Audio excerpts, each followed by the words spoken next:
Big shout out to HelloFresh for sponsoring today's video. HelloFresh delivers fresh quality produce from the farm to your door in less than a week so you can enjoy the delicious flavors of the season right from home. Fall is an especially busy season and HelloFresh is here to bring those cozy yet delicious meals made easy on those hectic weeknights with foolproof step-by-step recipes ready in around 30 minutes or less. They work with your schedule so the plans are super flexible, which allows you to change meal preferences at any time and change your delivery date to fit your needs. It's also not just dinners, but with HelloFresh's Market, you can shop for quick breakfast, snacks, or even desserts. HelloFresh offers veggie, pescatarian, and fit and wholesome meals to make it easy to stick to your goals with pre-portioned ingredients that mean less prep time and an easier cleanup. This time around, I got my veggie box and I made the one-pan trattoria tortellini bake, and it was so good. And it's honestly super comforting to know that I can make restaurant-level pasta right from home, and it's super easy to make. This one was delicious. You can go to HelloFresh.com and use code MelReads65 to get 65% off plus free shipping. Have you ever thought about selling your soul to read a book again for the first time? Because I haven't, but I have. And I would if I could read these books again for the first time, because I love every single one of them. And all of them are books that just had amazing world building, amazing characters, and moments that just made me ooh and all over the place. And I was so happy and in love with reading whilst reading these books that I would give anything to re-experience those emotions, those moments, and to just re-fall in love with all of these characters again for the first time. And also, some of these had amazing plot twists that if I were to experience again, I know my heart and soul would shatter, but I would willingly go over it again. And I know I cannot be the only one who goes through this with books, so if you have a book or several books that you would sell your soul to read again for the first time, let a girl know which ones those would be, 1, and 2, why? What exactly did those books do that you'd like to re-experience? Obviously spoiler free, because if I haven't read them, I don't want to be spoiled, but I want to see what those books are, because I think that makes it extra interesting, and I might just steal some of your recommendations. And first off, I have The Last Hero by Rick Riordan. Now, this is the first book in the Heroes of Olympus, which is the direct continuation to Percy Jackson. I had no idea that Percy Jackson had a follow-up series up until I saw this a decade ago at a Barnes & Noble. And I was like, what is this? Rick Riordan has more books? Let me just buy this. And so I bought this and the second one, and I binge read both of them in one sitting back to back, because this was honestly at the time so exciting, and I'm sure it still is. I'm sure if I were to reread this now, I would probably love it equally as much. I just loved the experience. It was so action-packed, it was so interesting, and just based on the ending of The Last Olympian going into this series, it made for such an exciting setup. And not only do we get Greek mythology, which is the most prevalent theme in Percy Jackson, but we also get Roman mythology mixed into this one, and just seeing both of those things coexist in a single series and seeing all of these different like nuances and intersections between mythologies was so fascinating to me that I just absolutely loved it. And also getting a whole new cast of characters that are all sons and daughters from gods that we didn't see being parents to main characters in the other series,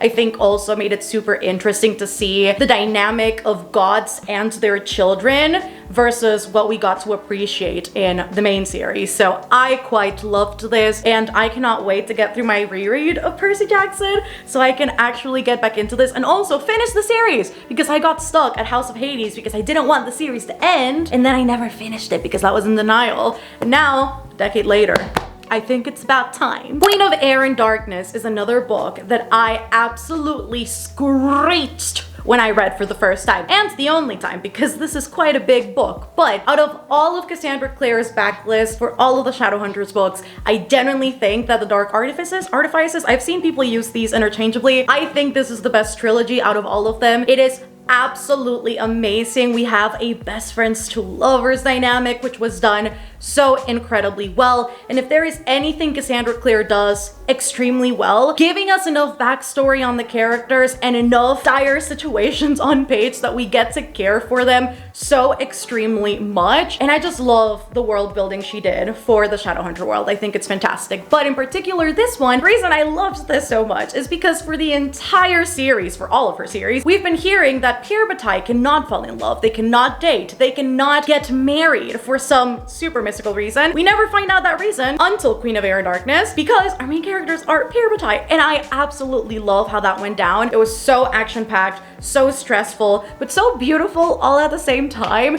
and this series is just amazing. And the theme of family in this one, love it. Also, polyamory relationship, beautiful, and everything else I just really enjoyed. I think this made for a really exciting conclusion, and I love Emma and Julian and everything about this. This was quite good, and I high-key want to read this soon, but I don't want to do too many rereads because I read so slow. Well, I don't read slow, but I read so slow that if I read faster than I do, I would do many a reread, but I'm afraid of getting stuck on rereads and not reading anything new. My brain. Somebody help my brain. The next one should come as absolutely no surprise because I've got Daisy Jones and the Six by Taylor Jenkins Reid, and the person I will become when the show comes out, I will be the most unbearable human being on the face of this earth, and you guys better be ready, because if you haven't seen the preview that leaked last week, you totally should. It's all over Twitter. Let me tell you, I hate leaks because a lot of the time they're spoilers. Full episodes happen with House of the Dragon. I was angry, but this though, I appreciated this leak very much because I just know, I mean, I'm already in my blues rock era again after reading this book a few months ago, but when that show comes out, you guys do not want to see me. The fact that in that little trailer, we've got to see the actress who plays Daisy Jones in the Stevie Nicks dress of 81. When she sings Edge of 17, listen, I will be annoying and I will love every second of it because this book is so great. I think everything about this worked so perfectly for me. The oral history method, the fact that everything is sort of unreliable because it is written in an interview format, so you never really know which character is telling the truth and which one's embellishing because all of their stories directly contradict each other. And I think that's what makes this book so realistic, is the fact that oftentimes when you hear stories from different people that all experience the same thing, they will all have their different take on it because of their own biases, and that is so well represented in this one. I think the life of a rock star, rock in the 70s, rock in the 80s, it is so well written here with all of the different struggles of it, with substance abuse and drug abuse and cheating and having kids but being on the road and falling in love with the right person at the wrong time with the wrong person at the right time. It's all so freaking beautiful. I love this. We know I did. That comes to nobody's surprise, but this was honestly quite the book, and if I could wipe my brain off it to reread it all over again, I would. The Poet X by Elizabeth Acevedo is another one that's going into my list. I absolutely adored this book when I initially read it, and I am very excited to read it soon enough so that I can re-experience this and see what I think 2/3 years later, because this book absolutely hit all the right spots when I had initially read it. I think it perfectly encapsulates the Latin experience, and particularly being a Latina woman, all of the adversities that we experience in our own countries. And I think Elizabeth Acevedo just wrote that so beautifully. It is written in verse, which I think elevated the experience a lot, plus listening to the audiobook which she narrates herself. It was such a beautiful experience. I love that the main character does slam poetry, and through that she finds a lot of agency and she sort of reclaims her confidence and a lot of who she is, because a lot of that has been taken away due to familial expectations. So I absolutely love this book, and I just connected with it in a very personal level that I kind of want to see what it would do now rereading it, because it's been a hot minute and I kind of want to see what my brain connected with that very first go round. Love this so much, and I love Xiomara so much. You guys are probably expecting this book to be here, and also very on brand with what the book is about, but The Invisible Life of Addie LaRue, just like Addie, I would sell my soul to get what I want, which is to reread this book, or rather read it for the very first time again. And honestly, if what I'm selling my soul to is as hot as Luke, I'd do it. That's all I'm saying. If you guys have been here for a while, then you'd be no strangers to my love for Addie LaRue. I think this book did very specific things for me at the time I read it, and I think a lot of what this book does establish and explore as part of Addie's narrative and her belief system were a lot of things that I myself needed to see reflected in a page and sort of being said back to me, so that I could process a lot of what I was feeling at that point in time with feelings of inadequacy. And I mean, I did speak about that a lot when I had initially started my channel, about having this just like massive fear of dying without doing anything of significance and impact. And I think this book talks about that so much, because Addie's sort of driving force is the fact that she wants to see the world, and she wants to live, and she wants to love, and she wants to not be limited by her town and her family and this arranged marriage situation that she was a part of. And so reading about Addie's free spirit, but also her being shackled down by very many forces in this book, I think it was a very sort of cathartic experience for me. And the book is beautiful. I think it is very different, definitely, to every other book by V.E. Schwab I have read. It is very purple prose, it's very lyrical, and it just, again, hit all of the right spots when I read it. And I started rereading this earlier this year, and I got 115 pages in, and it was still hitting all of the same spots. It was very good. It's very, very beautiful. And so I don't doubt that if I were to reread this, I would have a great experience again. But I just remember such a very specific ambiance as I was reading this book. I was playing some Billie Eilish very sad songs. I was listening to Folklore, which was also very sad. And so I was living in my sad girl moment. And you know what? It was a great time. I have no regrets. And I just think about this book with a lot of fondness. And I just had a great time reading this. It just... I love Addie LaRue so much. Listen, V.E. Schwab don't be hitting that often, but she hits here. A book that had some of the best twists and turns I have ever seen in a series, and twists that I saw coming, but at the same time, even though I did see them coming, I was still shocked. I was still devastated. I was still crying. The audiobook for it is also very good. And again, I just remember very chaotically reading this particular book because I had a live show basically the same day I read most of it. And that is Jade Legacy by Fonda Lee. I absolutely adored the series, but this one in particular just did it all. Not only was this extremely action-packed, but I think what Fonda Lee succeeds at is creating a world that is so realistic in all of its different facets. The political landscape in this book is so incredibly intricate. I have never seen anything like this in any other book I've ever read. I love that the politics is sort of the front and center of this, and because of that, all of the action ensues. I think also the fact that it's a family saga adds a lot of different layers of intricacies to the story, because not only are we seeing the Cowell family battle everybody outside of their own clan, but we are also seeing them battle each other in all of the different aspects of their life. So I love them so very much. They're all so very complicated. They're the type of character that you love to hate and you hate to love all at the same time. Not all of them, but definitely a few of them. So I absolutely love every second of this. Fonda Lee is paying for punitive damages. She doesn't know it. Well, what do you know? Scythe by Neil Schusterman.